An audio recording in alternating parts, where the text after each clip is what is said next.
Thank you for auditing the always positive new music review show hosted by a French professor who's using slow December and January to catch up on some older albums. I'm hoping to get to MF Doom and Jay Dilla, but today I'm going to be talking about Travis Scott, and it's for two reasons. One personal, the other a little more general.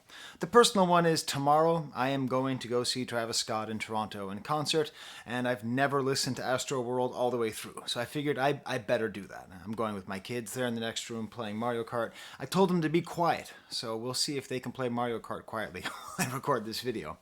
But then the other reason is I don't get it. What is everyone else not hearing in Travis Scott's Utopia that I'm hearing? In the parlance of our time, why is Utopia not getting its flowers? It's ambitious, it's well made, it's got great features, absolutely mind-bendingly great production of many different styles, which is why I put it as my third best album of the year. It was at fourth. I got into a discussion with my son. He convinced me it was even better than the Lil Yachty album. When you look at other critical consensus, that's just not the case. I mean, if you look at how Utopia is reviewed, okay, Complex also had it at number 3. Sean C. also had it in his top 20 at 16. Fantano didn't have it in his top 50 albums. Mike the Snare didn't mention it even in his honorable mentions. It's not in the Pitchfork top 50. And the craziest is that Rolling Stone does not have it in the top 100 albums of 2023, a list that includes Hackney Diamonds by the Rolling Stones. Okay, so part of the reason why I want to review Astro World is it must have something to do with it. It must be that people heard Astro World and waited 5 years and thought that something was going to happen, that they were going to get something that was either a step up or at least a lateral move, and they felt that they didn't get it. At least that's my going theory here. I'm reminded of a conversation that I had with Anthony Fantano on his third channel. I don't know what it was. It was a live stream. And I was talking about how I never do negative reviews. And he told me he only started doing negative reviews because he started reviewing multiple albums by the same artists. So you had to do something to show that, this is either better or worse than their last album. And that's how you kind of get grades. So that's my theory. And if you look at the critical consensus on Astro World, it bears fruit. This theory, this hypothesis seems to go pretty well. Now, for some reason, Astro World wasn't on Fantano's list that year either. Does he have something against Travis Scott? I don't know.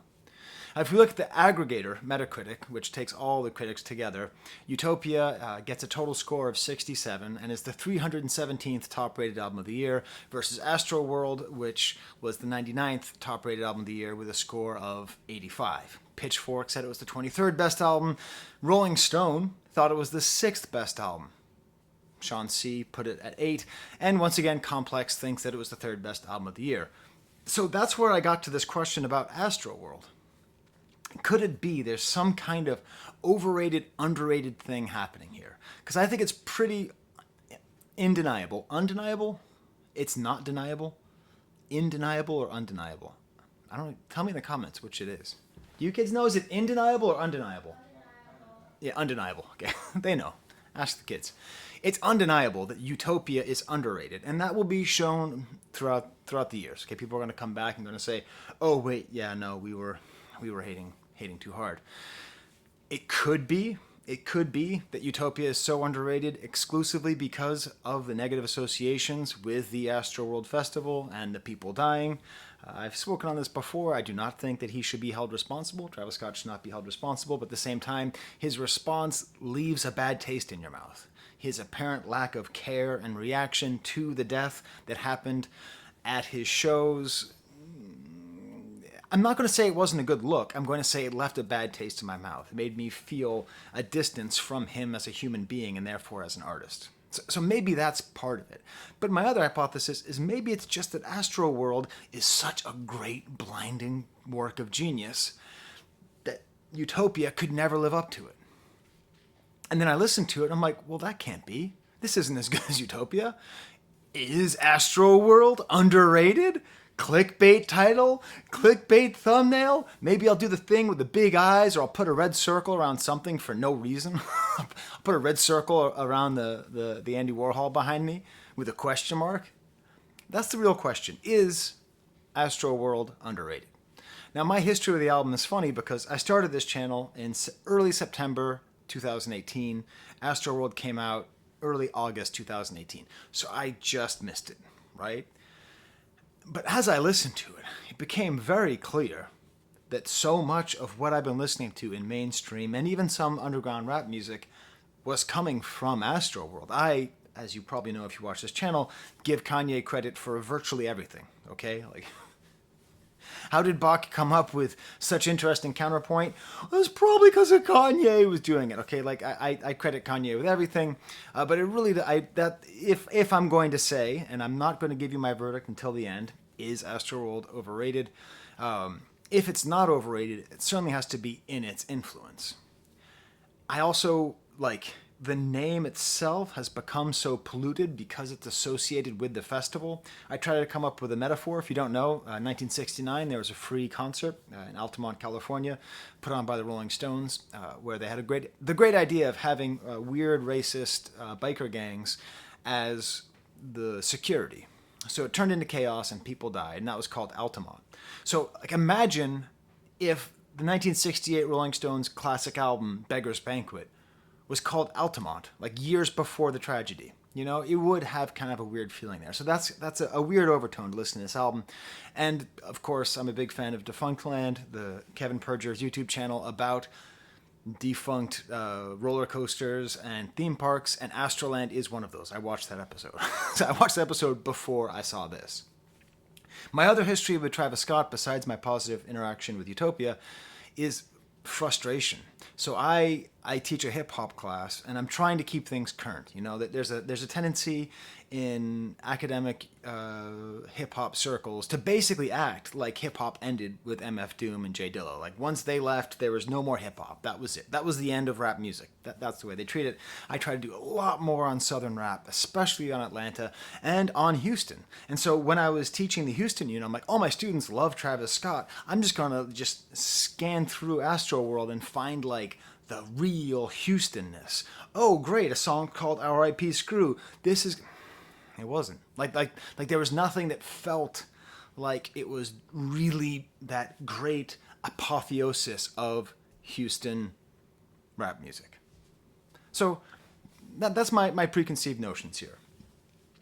When people come to me or respond to me and say, Sky, you rate Utopia too high, they always say the same thing, which is like, he's not saying anything. Nothing in his verses, nothing that he's rapping about is like saying anything. Hey, have you heard Astro World? Does he say a single thing in Astro? Okay, he does. The last track. Okay, maybe more. I've listened to this album fairly quickly. It's not going to be one of my longest videos ever. But in general, it's like drugs and cars and vague Houston references and drugs and cars and drugs and drugs. Drugs and women and cars and vague Houston references and drugs. LA reference, drugs and girls. LA reference, Houston reference. There's just nothing. Like there's nothing there. And that's actually what really helped me to understand Utopia better and Travis Scott in general. Again, I think Sean C. He's probably the best, individual person working in hip hop criticism. The Dead End Collective is like super good as a collective. But I think Sean C's work is just really strong. And part of the reason why is he's able to make things very clear. And he talks about how you don't listen to Travis Scott for bars. And that's the whole thing. That's what a lot of this whole channel has been about for me, is understanding the importance of vibes and not bars. Not just being an old head who says, if the song doesn't start with bass, how low can you go? Death row, what a brother no. If it doesn't start with that kind of level, if it starts off with I took a Zanny and then I took a Plammy. I took a Plammy and then I took a Zanny. If I cannot square in my mind that those are equal, okay, they're different, but they are equal approaches to rap music. So, after listening to this album enough, I realized that probably a lot of what people like about Travis Scott is he's like, what if Drake was cool? Like, what if Drake was like, actually from Houston, Like, what if Drake, like, felt real. Like, what if there was none of that sort of actory, weird, whatever? Still all the pop and the singing and the rapping and the different and the dynamism. That's sort of how it feels to me, which makes sense to me as to why he'd be so popular. Because I like Drake, but he's not cool, right? That's why there's so many memes about him not being cool. Oh no, I'm going to the 6 tomorrow. Oh my God. Do you think I'm in trouble going to the 6 tomorrow, kids? Got me scared of the 6. I am scared of the 6. I don't know what part of is the Scotiabank Center near the 6 or? Yeah, I don't know what it is. I am scared of going to the 6 now. I apologize. Drake's great.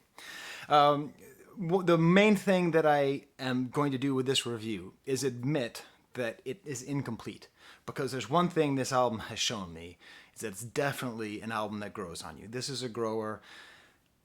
The vibes, the feeling, the first time I listened to it, I remember scanning through it last year, trying to find something for my rap class and being disappointed. And I remember listening to it for the first time yesterday and thinking it was fine, and the second time here, and I'm listening to it all afternoon today, and it's all morning today, and it's just, you get into that vibe, you get into that feeling. I am giving this album the benefit of the doubt that if everybody says it is such a cohesive, wonderful piece of music to listen to, which many, many, many people say, that it probably is. And a lot of the criticisms I'm going to make might fade away as I get more into the album. So I'm going to give you an example. Before I do, smash the like bucket. Just, if you don't know the history of that expression, that was a malapropism by my daughter who's playing Mario Kart. Who's winning? Jacob. Okay. Whoa. Yeah, so my son, well, he always wins until I play. So anyways, that's smash the like bucket, subscribe, and then he also wins. And then if you really like the video, you can put in the comments, anywhere in the comments, the letters AVAA. That stands for awesome video as always, and I heart every comment that says that. People always ask me, AVAA, what the hell does it mean? It just means I like to interact with you. So my example song of the album, you go no further than the first track. Because the thing that I don't understand, I tried to ask my son this, and it's like, this is going to sound callous, but how in the world do people rage to this music to the point where they could die? Like, I understand it with like Playboi Carti, like I understand kind of like rage music enough, to get it. But like this opening track, it's just like these like spacey, lazy keyboard laser sounds and a start and stop drum machine. And it makes it sounds like Kid Cudi to me more than anything else.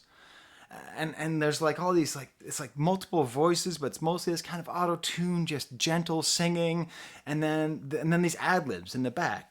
It's lit. By the way, it's lit is going to be so cringe in 10 years. You're gonna listen to this, and your kids are gonna laugh at you. They're gonna be like, "It's lit? You said that back then?" It'd be like saying, groovy hepcat. And just imagine that. Imagine if every time he says, "It's lit," he says, "Groovy hepcat." That's kind of how it sounds. And a lot of these lyrics, all about rolling, rolling, rolling, got me stargazing, just really doing a lot of work promoting recreational prescription drug abuse and other drug abuse, sipping on perp, feeling like Barry, baby, whatever I down got me going crazy, psychedelics got me going crazy. All right, yeah, it's lit. So maybe what my son told me was it's the bass and it's the volume. So I guess, if you play like REO Speedwagon, Captain and Tennille, loud enough, it turns into rage music. I don't quite know, but it doesn't matter, because the other thing this album does, and this is what I was starting to understand as I started my channel, was the importance of modularity in modern pop production. My theory is it's because of TikTok. You need to have multiple different emotions in a song so that you can have multiple different TikToks done to the same song. So there's a break, and there's like these like wolves in the background, and the sound of roller coasters tying into the theme of Astro World, which, if we're going to say this album is overrated, we might say it's because it doesn't actually follow the Astro World theme very much. But anyways. And then there's like a full break, just cool drums, and then he's rapping.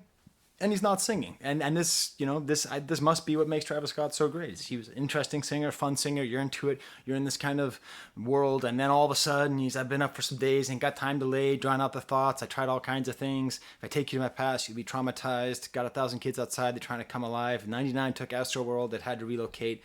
Told the dogs I'd bring it back. It was a seal of faith. So going back to Kevin Perjurer's excellent video on Astro World, it was a local, small amusement park. And if you have a local amusement park, appreciate it, because those things get bought up and taken away and corporatized instantly. You live anywhere near Rochester, New York, go to Seabreeze, go on the Jackrabbit, enjoy it while it's still here, because eventually it's going to be Six Flags over Lake Ontario, and it's just going to be the same Batman, crazy Superman, Joker ride. But it's a great verse. And it's a great verse, and it's talking about Houston, and it's talking about his trauma. He does have the line that does not sound great now. Ain't a mosh pit if there's no injuries. But the thing about Travis Scott, and this goes back to that cool thing, what is it that makes somebody cool? If you could define it, it wouldn't be cool. The way that he says just the lyric, this right here is astronomical. Stupid line. But the way that he says this right here, astronomical, like you're just wrapped up. I'm wrapped in. I'm in. Like this line totally drags me in. I see you picked up on my ways. I feel responsible. I had another discussion about that with my kids the other day. I think it's Eminem. I think Eminem is the main culprit for prescription drug abuse in the rap world. But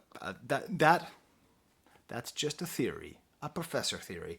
Please correct me in the comments if you want. Obviously, I'm not saying he invented prescription drug abuse, but wow, did he popularize it in mass culture. Next track is Carousel. I'm going to go through the rest a lot quicker here. Produced by Hit Boy. It's nice hearing Hit Boy doing kind of more modern sounding stuff, a little more poppy stuff, gentle, new agey sounds. The whole album is so new agey. And that's the thing that's hard for me to understand, because again, if I listen to someone who makes me want to rage, I want to rage. I don't want to be new, just a nice kind of simple sample. Frank Ocean's on there. I have to review a Frank Ocean album eventually. He's super important. Then we get to Sicko Mode, and I'm like, oh, of course, Sicko Mode. I know Sicko Mode. That's the song that's like Drake is sleeping. I couldn't sing it to you. I thought that I knew the song super well, but it's so modular. The only part that I actually knew was the part about sleeping for 13 hours, which is, one of Drake's most important things that he likes to do is sleeping. He only loves two things, his bed and his mother, and he's sorry. Oh my God. We're going to be in so much trouble in the 6. This is really bad. I am going to be doing a concert review. It's like 10 years to the day or almost to the day since I went to the Yeezus concert, where Drake showed up, but I didn't even know who he was. So I'm like, why is everybody clapping for this guy? Hey, do you think Drake's going to be there tomorrow? Probably not. He lives in LA. Anyways, cool, kind of like far out, blaring keyboard. Apparently, this is a song that gets people psyched. I don't understand it, but again, this might just be a generational thing. I just don't know how to get psyched to things like this. It's fun hearing a Big E reference, Give Me the Loot. I like to imagine how many people were introduced to Notorious B.I.G. through this song. It's probably a lot. And then the guy there's like a guy starts yelling like, bak, bak, bak, bak, and made me think that this really, if I was paying more attention in 2018, I would have really developed this theory. Maybe my second video was about Drake and modular production. It's about the song In My Feelings. Because this very much feels like In My Feelings. This feels like a cool In My Feelings with how modular it is, and even having someone go, knock, knock, knock, knock. But obviously the Drake part's great, about the sleeping and all that, and the church organ. And then there's a shout out to Jamba Juice. So there's two West Coast chains on this album that I enjoy very much, that I don't get to enjoy since I don't live in California anymore. And one of them is Jamba Juice. My favorite might be the Razzmatazz. That might be my favorite. I don't know. They usually have good ones. Next track is R.I.P. Screw. Misleading title. Rest in peace, Screw. We take it slow. The first time I listened to this, I'm like, yeah, but you always take it slow. When has this ever not been slow? But it's sweet, new agey, and I guess I could see it, because a lot of what Screw was trying to do is put you in kind of a weird, sleepy mood. I guess you could see that. Then we get to the track Stop Trying to Be God, which I am certain I would love if I sat with this album for another month. Like, this is, when I heard this song, I'm like, oh my God, tell me in the comments, it's like if you're like a super duper Scott head, Scotsman, Travisonian. If you're really in, by the way, the first thing I ever got that aimed to do with Travis Scott was his box of Reese's Puffs. True story. I bet this is the song that really grows on you. Like this kind of humming, this like this other room sound effect, and this like trap beat barges in all these layers. And the first time I heard it, I'm like, oh my god, that sounds like a Stevie Wonder style harmonica. And it turns out it's actually Stevie Wonder. And then James Blake comes out of nowhere. All these different parts, it all goes together in this weird theme of like, don't try to be God. I don't quite get it, but I get that there's something I'm not getting. No Bystanders featuring Juice World. He says, the party's never over. Juice World's very hard to listen to because he was such a promising rapper and he died so young. Because like the party never ends, but like it did. That makes me sad to hear you say the party never ends because we know how your party ended. But just so many layers. Speaking of dated, is it possible that drill bass, like that sound, is just going to be totally... Because trap drums do not go away. I don't know why, but trap drums have been relevant and hot. But I hear this and I'm like, oh wow, this is so 2000 and late. Like to me, it sounds it's just a theory I have right here. Skeletons. Just when you look at the list of people who are credited with writing this song, you have Tame Impala, Pharrell Williams, The Weeknd, and Kanye. That's like 4 very good things there. That's not even counting Travis Scott. Does it do all those parts combine into this song? Not really. This is just a really cool Tame Impala song. This did make me realize that it would have been probably pretty lame of me to rate Lil Yachty over Travis Scott, because this feels like, and I know it's not the first time psychedelic rock music has been made into rap music, but this must be the most influential, or at least like the bedrock upon which everything else is compared. But he got Tame Impala, who's the best at making psychedelic rock. Now, ever? I don't know. Psychedelic rock is not very much fun to listen to. I mean, it is, but Tame Impala is really good, is my point. So yeah, I don't hear everyone at the same time. Just a lot of gross sex lyrics in this song. Like, does she expect sex? Does she expect checks? Do I expect sex? All that kind of transactional stuff. I could do without it. Next track is called Wake Up. Very cool rough guitar on here. Very faraway voice. Kind of this like... Again, it sort of reminds me of the voices sort of remind me of how James Blake's voice is messed up. And then The Weeknd shows up and saying, I don't want to wake up. Which, true story, I was listening with one earbud to this song while I was waking my kids up. It was very bizarre, saying, time to get up, I don't want to wake up. It was like they were talking to me. And again, just The Weeknd, just how can his lyrics be so unpleasant and his voice so angelic? Like all, just all this genital singing.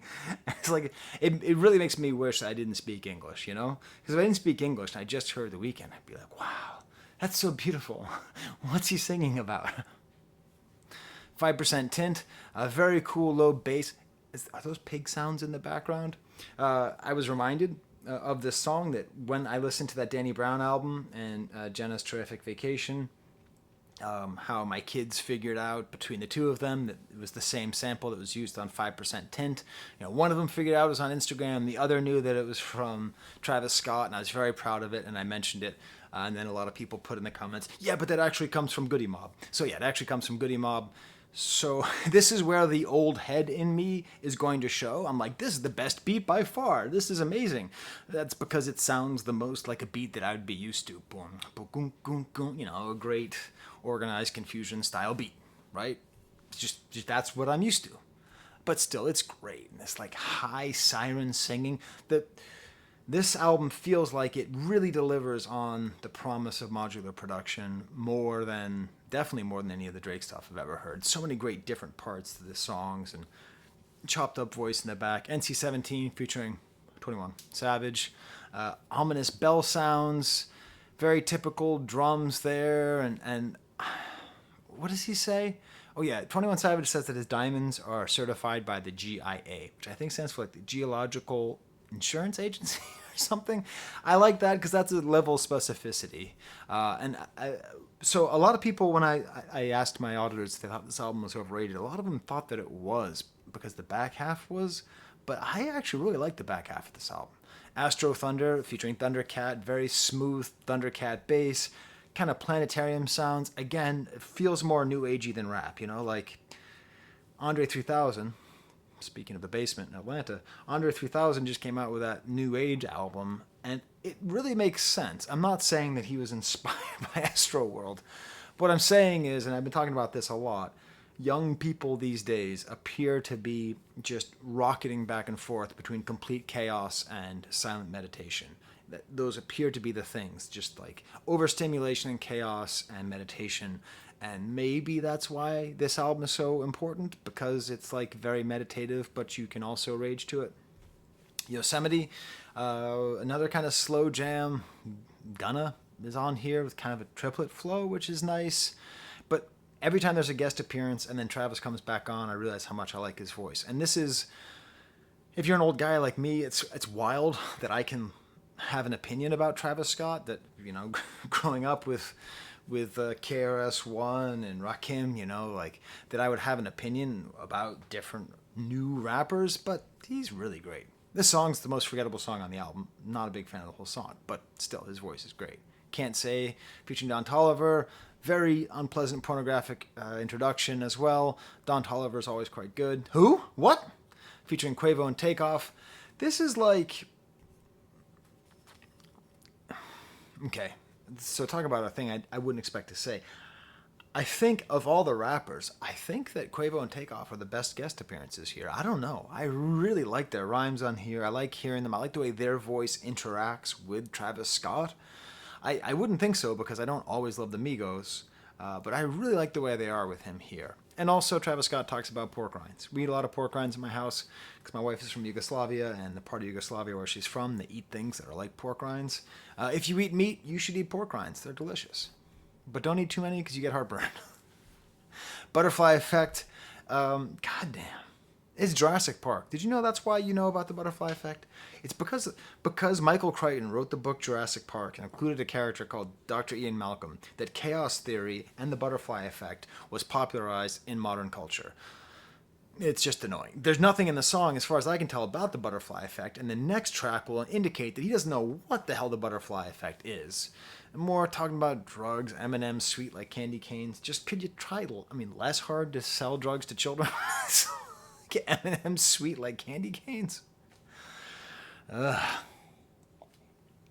Houston of Fornication is the best song ever written that has the word fornication in it. Definitely way better than Californication. This might be my favorite song on the album. I just love the sweeping synthesizers, how everything kind of floats around and the stock trap beat comes in. Then the most confusing lyric. I'm hard to catch. That's the butterfly effect. Okay. Listen. I'm going to put Travis Scott on blast for this lyric. Butterflies are not hard to catch. That's why little kids, you ever play Animal Crossing? Woohoo! You get the butterfly dance the first thing you do. Butterflies, you're not trying to catch some kind of very stealth animal.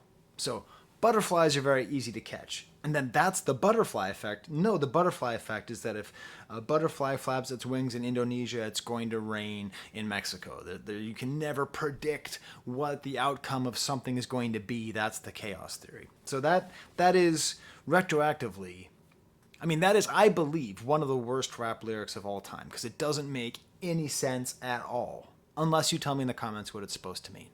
And then, out of absolutely nowhere, flying out of left field with a flying Superfly Snuka elbow, we had the song Coffee Bean, which is cool for me because when I lived in LA, Coffee Bean, so there's Starbucks and there's Coffee Bean when you live in the West Coast. And Coffee Bean and Tea Leaf is just objectively a better coffee place. Even their version of the Frappuccinos are objectively better. There's a period of my life where I wasn't doing much. So one of the things I would do was just kind of go to Coffee Bean. That was sort of one of my activities over there in Los Feliz. So it's nice having this kind of LA reference again. This song ends up being really personal, and I looked this up on Genius because I was trying to figure out what is he talking about. This is about his relationship with Kylie Jenner, which of course makes him Eskimo brothers with Timothée Chalamet. There you go. What are you going to do with that? But it's cool because it has this ending, and it made me go back to Kanye because this ending feels very 30 Hours. Just the feel of the beat, the fact that it's kind of a love song, and that it's about this disillusion of a relationship, but it's a great song. These great compressed guitar songs, just kind of these clip songs. Your family told you I'm a bad move, plus I'm already a black dude leaving the bathroom, my hands is half rinsed. My wife is very mad at me for my lack of talent in washing my hands. That was one of our favorite scenes from Pulp Fiction. You watched me wash my hands, Jules. I watched you get them wet. I didn't watch you wash them. It's an interesting idea of like feeling ill at ease and obviously feeling the sense of racism or latent racism, stressing over award shows. She's stressing over her wardrobe. This doesn't make me, this isn't like a oh poor me, but it is. It's a personal thing. I bet it's hard to be an international rap superstar who's dating and having kids with internationally famous models. I don't care how much that's what people want. I bet that's a difficult thing. And I'm glad that there's a song about that because that's a true lived human experience. That's a lot more interesting than being like, I did some drugs and stared at the moon, right? Isn't this what we want? You tell me what you want. I mean, I made it sound cool. I did some drugs and stared at the moon. I said it like the guy from There Will Be Blood. But and then a little bit more kind of Kanye-ish stuff here with the guitars at the end. It sounds kind of like monstery. So what's the verdict? Is Astro World underrated? No, it's not. It makes sense that it's such a monumental work of 2018 rap. Having heard what I've heard since then, it's clear how revolutionary it was and how cohesive it is as a sound. It's just that Utopia is so underrated, it hurts me. Like, it physically hurts me. I actually put up a poll on my channel asking you, my auditors, if you think it's overrated. And 46% said yes, it was overrated.